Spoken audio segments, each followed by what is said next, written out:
Hello, everyone. I remember being in your position 4 years ago, which makes me feel pretty old. And now, as I say again, carousel, I'm sort of 2 months away from handing my thesis in. So, yeah, it's all gone well, thankfully.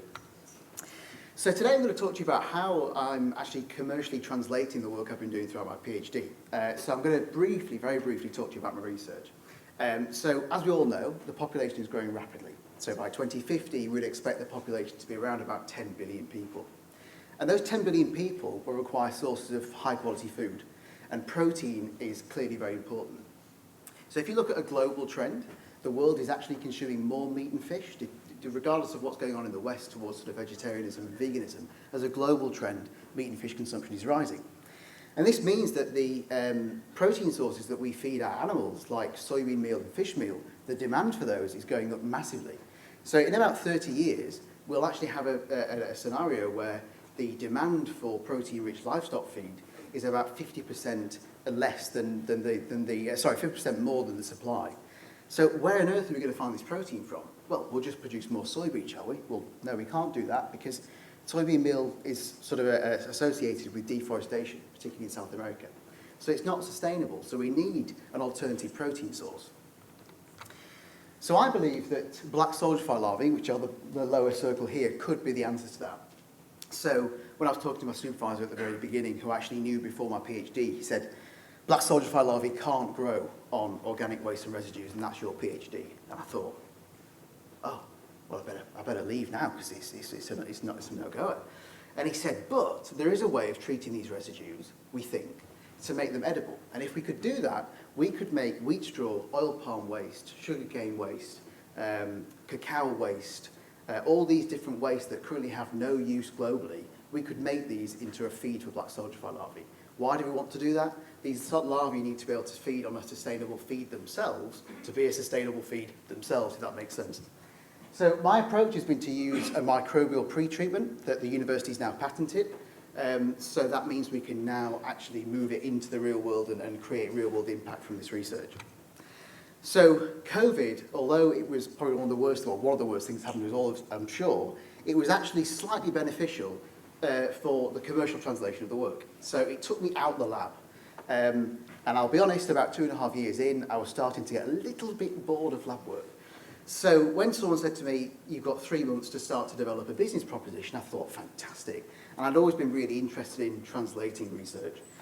So myself and a postdoc in my lab called Dr. Daniel Leadbeater, we put together a business plan, which was a licensing business model around how can we use the technology that we've developed to convert inedible feed into sustainable feed into a product or a service that could be sold on the market. So we ended up winning a business plan competition around that, which is an international competition.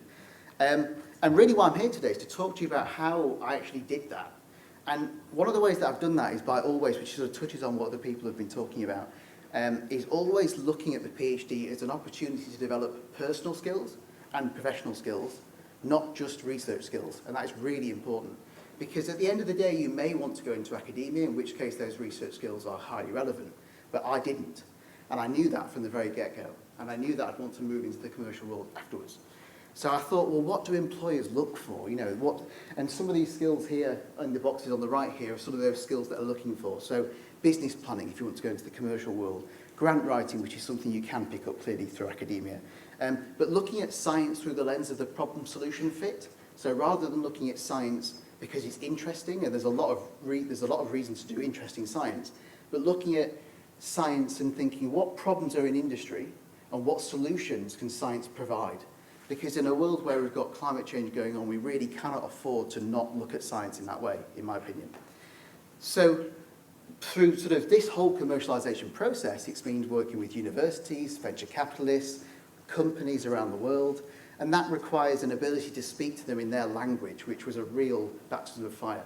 When they start talking about revenue and IP and trading values and margins and things, as a PhD student, you're like, what? You know? But you've got to kind of learn that language. So to finish, there's some of the top tips that you can kind of use to develop these skills from the get-go, and I've kind of highlighted one word, which is early. And that's because from the very get-go, so where you were 4 years ago, I said to myself, I want to develop professionally as well as research skills. So one of the best ways to do that is to attend a lot of the BRIC training courses that Karen is very involved with, and Dominica as well, from an early stage as well as other courses. So these might be courses that you may well pay for. I know paying for anything as a PhD student sounds like, what? You know, but you may pay for some of these courses, professional courses. Also to develop professional social media profiles, LinkedIn and Twitter.